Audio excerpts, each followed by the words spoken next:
4 days after the trial ended, Dover residents rendered their own verdict on intelligent design with a huge turnout for the school board election. By a narrow margin, the people of Dover cleaned house. All 8 of the 9 seats up for election went to anti-intelligent design candidates, including plaintiff and former Dover science teacher Brian Ream. Among the candidates who got the fewest votes was Alan Bonsell. With the judge still deliberating, Dover's local school board election was national news and even provoked the ire of televangelist Pat Robertson. I'd like to say to the good citizens of Dover, if there is a disaster in your area, don't turn to God. You just rejected him from your city. Though Robertson had already passed judgment, Dover and the nation would have to wait another month for Judge Jones to render his verdict.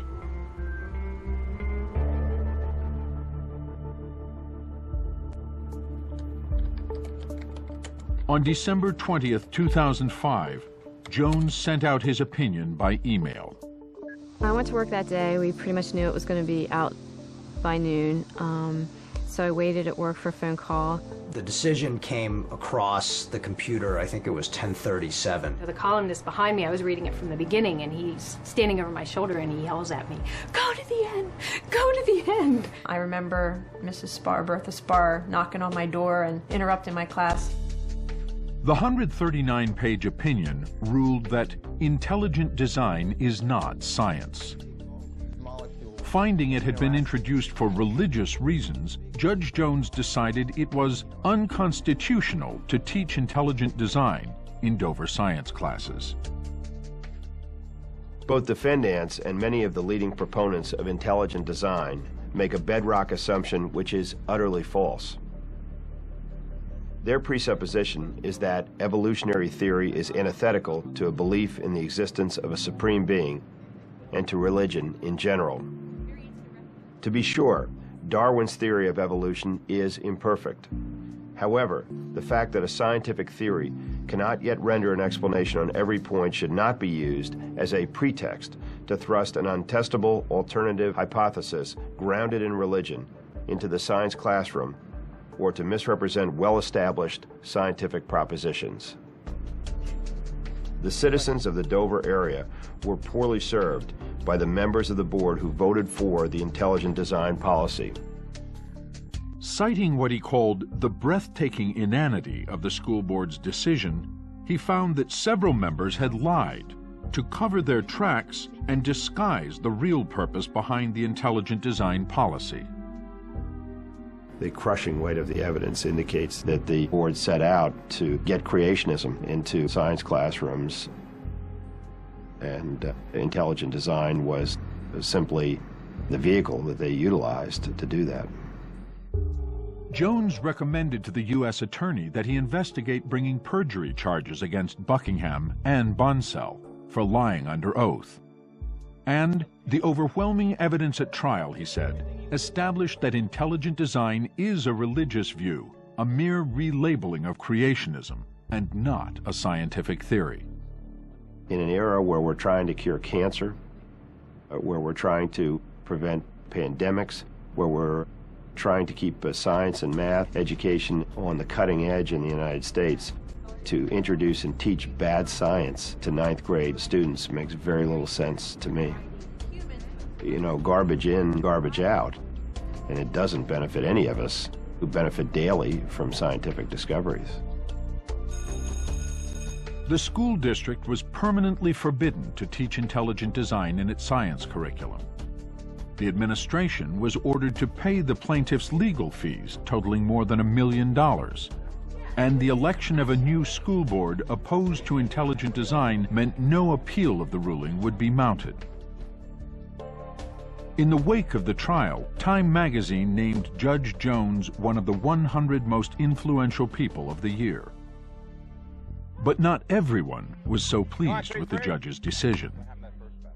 To put it bluntly, I think he's a jackass. I think he went to clown college instead of law school, or else he went to law school and slept during the Constitution classes, because his decision doesn't jive with the law. I think he should be on a bench, but it ought to be in a center ring of Ringling Brothers Circus. It's disgusting. It makes me feel sad. We as a board were trying to make Dover the best school district it could be. That was our goal. At least mine was. We were trying to take it up to make it the best. I think, first of all, you have to say we had a fair trial. I'm just disturbed about the extent of his opinion, that it went way beyond what he should have gone into deciding matters of science. The Discovery Institute was also displeased. Soon after the decision, the Institute published a 123-page book distancing itself from the case and criticizing the ruling as judicial activism with a vengeance. The verdict turned out to be more controversial than Judge Jones had imagined. Following the trial, he received death threats. Jones and his family had to be placed under round-the-clock protection. I could never have imagined that I would receive threats to my person in an Establishment Clause case, but that's what happened in the Dover case.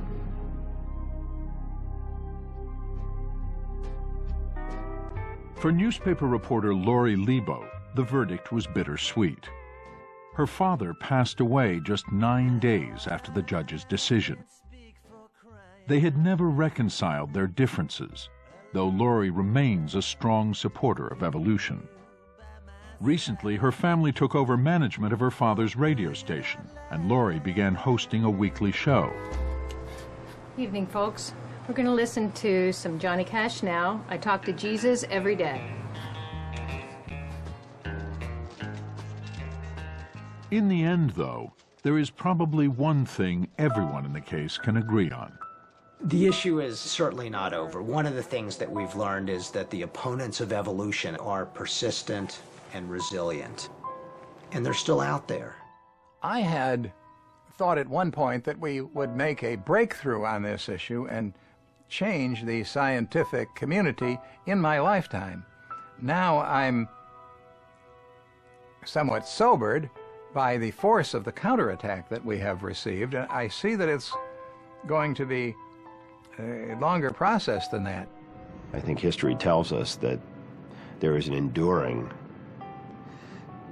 disagreement and dispute in the United States as it relates to evolution. By no means did my decision put a capstone on that, and that will proceed for generations, I suspect.